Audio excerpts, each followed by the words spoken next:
नमस्कार, आप सभी का स्वागत है। इंडिया पब्लिक खबर देख रहे हैं आप। मैं हूं आपके साथ गौरी वर्मा। कश्मीर के पहलगाम में हुए आतंकी हमले का बदला लेने के लिए भारत पूरी तरह से तैयार हो चुका है। भारत का सैन्य सुरक्षा बल अपनी पैनी नजर पाकिस्तान पर बनाए हुए है। जल थल नभ पर भारतीय सेना डटी है। पहलगाम में आतंकी हमले के बाद से ही भारत सरकार कई सारे ऐलानों से पाकिस्तान को एक के बाद एक झटका दे चुकी है, जिसकी बौखलाहट अब पाकिस्तान के शब्दों में भी सुनाई दे रही है। पहलगाम में हुए हमले की जिम्मेदारी जिस आतंकी संगठन ने ली है, उसके तार सीधे तौर पर पाकिस्तान से जुड़े हैं, जिस पर खुद पाक ने अपना जवाब दिया है। दरअसल पाकिस्तान के रक्षा मंत्री स्काई न्यूज के यल्दा हकीम से बातचीत कर रहे थे, जिसका वीडियो इन दिनों सोशल मीडिया पर छाया है, जहां वो उनसे पूछती हैं कि क्या आप मानते हैं सर कि पाकिस्तान का इन आतंकी संगठनों को समर्थन देने, प्रशिक्षण देने और धन मुहैया कराने का लंबा इतिहास रहा है। तो पाकिस्तान के रक्षा मंत्री ख्वाजा आसिफ ने अपने जवाब में कहा कि हम करीब 3 दशकों से अमेरिका के लिए ये गंदा काम कर रहे हैं।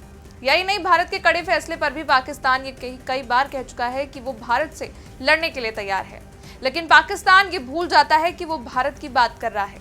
इतिहास गवाह रहा है कि भारत एक ऐसा देश है जो बातें नहीं करता, सीधे करके दिखाता है। और अब पाकिस्तान से युद्ध के लिए भारतीय सेना ने अपनी तैयारियां भी तेज कर दी हैं। पहलगाम में हुए आतंकी हमले के बाद से देश में लगातार हलचल है। जाहिर सी बात है कि इतने बड़े आतंकी हमले के बाद हमारे सब्र का बांध टूट चुका है। केंद्र सरकार द्वारा पाकिस्तान के खिलाफ कड़े फैसले लिए गए हैं। आतंकवादियों के विरुद्ध आर पार की लड़ाई से पहले पूरी तरह से पाकिस्तान के हुक्के पानी को बंद करने का इंतजाम भारत ने कर लिया है। यही नहीं, 48 घंटे की चेतावनी पर पाकिस्तानी नागरिकों को भी भेजने की प्रक्रिया शुरू हो चुकी है। खुद गृह मंत्री अमित शाह ने सभी राज्यों के सीएम को यह निर्देश दिए हैं कि वो चुन चुनकर पाकिस्तानी नागरिकों को भेजें। तो उधर पाकिस्तान को जाने वाली सिंधु नदी के पानी को भी रोकने का फैसला लिया गया है, जिस पर अब एक नई जंग का ऐलान हो चुका है। पाकिस्तान ने भारत के इस कड़े कदम पर कहा कि वो लड़ने के लिए तैयार है, लेकिन पाकिस्तान की तैयारी से पहले ही भारत ने अपनी सैन्य ताकत के बल पर पाक को खाक करने की पूरी तैयारी कर ली है। दोनों देशों के बढ़ते तनाव के बीच भारतीय वायुसेना ने संभावित युद्ध के लिए तैयारियां तेज कर दी हैं। भारतीय वायुसेना ने अपने सबसे आधुनिक लड़ाकू विमानों राफेल और सुखोई 30 के साथ युद्धाभ्यास किया है।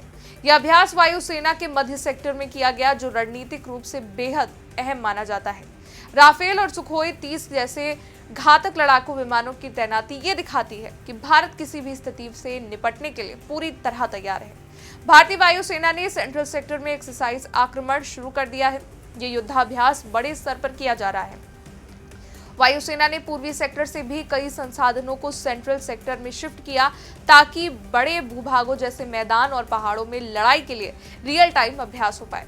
साथ ही भारत ने दुश्मनों को कड़ा संदेश देते हुए कल जंगी जहाज INS सूरत से मिसाइल परीक्षण किया।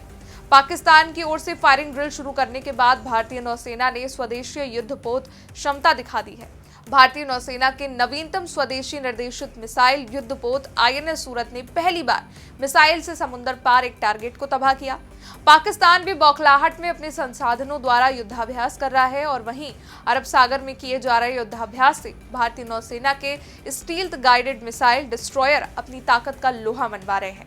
नौसेना ने बाकायदा इस परीक्षण का वीडियो जारी किया है। इस परीक्षण में मिसाइल अपने तय किए गए मानकों पर खरी उतरते हुए टारगेट को सटीक निशाना बना रहा है। Stealth guided missile destroyer INS सूरत को प्रधानमंत्री नरेंद्र मोदी की मौजूदगी में इसी साल जनवरी में नौसेना में शामिल किया गया था। इसकी तैनाती इस वक्त अरब सागर के इलाके में है। ये Visakhapatnam class stealth guided missile destroyer का चौथा जंगी जहाज है। आज के दौर का सबसे आधुनिक स्टील्थ गाइडेड मिसाइल डिस्ट्रॉयर है। स्वदेशी स्टील्थ गाइडेड मिसाइल डिस्ट्रॉयर की सबसे बड़ी खूबी यह है कि यह दुश्मन के रडार की पकड़ में नहीं आता। दुश्मन की नजर से बचकर यह किसी भी ऑपरेशन को अंजाम दे सकता है। ये सतह से सतह हवा में मार करने वाली मिसाइलों से लैस है। इसमें सतह से हवा में मार करने वाले 2 वर्टिकल लॉन्चर भी लगे हैं। हर लॉन्चर से 16 मिसाइलें यानी कि कुल मिलाकर 32 medium range surface to air missile दागी जा सकती हैं। INS Surat anti surface warfare के लिए BrahMos anti ship missile system से भी लैस है। इस सिस्टम से 16 ब्रह्मोस मिसाइलें फायर की जा सकती हैं। आधुनिक सर्विलांस रडार से ये लैस है। इतना ही नहीं, इसमें दुश्मन की सबमरीन को नष्ट करने के लिए रॉकेट लॉन्चर और heavy weight under water torpedo Varunastra भी मौजूद है। 7,400 टन वजनी ये डिस्ट्रॉयर 4 पावरफुल गैस टरबाइन की मदद से 30 नॉटिकल मील की अधिकतम रफ्तार से चल सकता है। साथ ही सेना प्रमुख जनरल उपेंद्र द्विवेदी भी आज जम्मू कश्मीर पहुंच चुके हैं। भारत को पाकिस्तान युद्ध के लिए लगातार ललकार रहा है और भारत भी कहीं से पीछे नहीं है। पहलगाम आतंकी हमले के 4 दिनों में ही भारत ने यह साफ किया है कि भारत को छेड़ना पाकिस्तान की सबसे बड़ी गलती है। भारत ने पहलगाम आतंकी हमले के पीछे पाकिस्तान का हाथ होने की जानकारी सीधे तौर पर अब दुनिया के सामने भी रख दी है।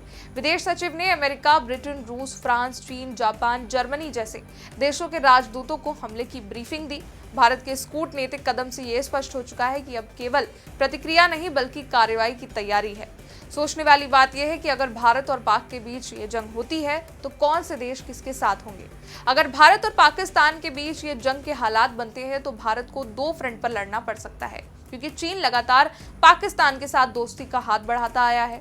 अगर ऐसा होता है तो भारत के लिए काफी मुश्किल हालात भी खड़े हो सकते हैं। हालांकि चीन तमाम चीजों को सोचकर और युद्ध के आखिर में ये फैसला लेगा, क्योंकि अब भारत एक बड़ी ताकत बन चुका है और हालात 1962 से काफी बदल चुके हैं।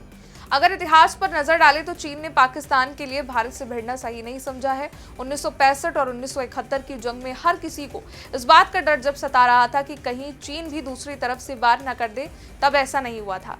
चीन ने इन दोनों लड़ाइयों में खुद को दूर रखा और सीधे तौर पर शामिल नहीं हुआ था।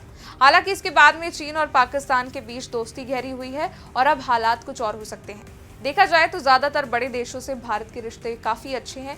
इसमें सबसे बड़ा देश, दुनिया की सबसे बड़ी ताकत कहलाने वाला अमेरिका है, जिससे भारत का रिश्ता काफी बेहतर है। दोनों देश एक दूसरे के साथ कई तरह का ट्रेड कर रहे हैं और निवेश भी काफी बढ़ रहा है। हालांकि पाकिस्तान ने भी पिछले कुछ सालों में अमेरिका से रिश्ते सुधारने की कोशिश जरूर की है, लेकिन अमेरिका आतंकवाद और बाकी चीजों की वजह से पाकिस्तान को इतनी तवज्जो नहीं देता है। इसमें यह भी याद रखने की जरूरत है कि अमेरिका का सबसे बड़ा दुश्मन उसामा बिन लादेन भी कई सालों से पाकिस्तान में ही छिपा हुआ था। केवल अमेरिका नहीं, अमेरिका के बाद भारत को दुनिया की दूसरी सबसे बड़ी ताकत रूस का भी समर्थन है। रूस और भारत के बीच पिछले कई सालों से रिश्ते काफी बेहतर हुए हैं, अच्छे हुए हैं। भारत ने तमाम बड़े हथियार रूस से खरीदे हैं। ऐसी डील आगे भी होती रहेगी। पाकिस्तान के साथ युद्ध के दौरान रूस ने भारत का खुलकर साथ दिया था और अमेरिका के नौसेना बेड़े को वापस भेजने पर मजबूर किया था। तो साथ ही इजराइल और भारत के रिश्ते भी पिछले कई सालों से मजबूत हुए हैं। कारगिल युद्ध के दौरान इजराइल ने भारत की बड़ी मदद की थी। इस दौरान नाइट विजन कैमरे, ड्रोन और बाकी टेक्निकल चीजें इजराइल की तरफ से मुहैया कराई गई थी। अब इससे ये साफ है कि पाक के लिए ये युद्ध बर्बादी के सारे रास्ते खोल देगा। भारत के पास न केवल अन्य देशों का साथ है बल्कि खुद का मजबूत सैन्य बल भी है। ग्लोबल फायर पावर 2025 की रिपोर्ट के मुताबिक भी 145 देशों की मिलिट्री पावर की लिस्ट में भारत दुनिया में 4थे स्थान पर है, जबकि पाकिस्तान 12वें नंबर पर है। खैर, अब भारत और पाकिस्तान एक ऐसे मोड़ पर पहुंच चुके हैं जहां दोनों देशों के बीच संघर्ष टालना अब केवल कूटनीतिक के भरोसे नहीं छोड़ा जा सकता।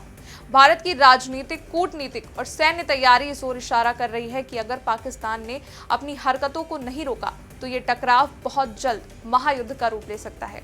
फिलहाल के लिए इस रिपोर्ट में बस इतना ही। देश दुनिया की बड़ी खबरों को जानने के लिए देखते रहिए इंडिया पब्लिक खबर।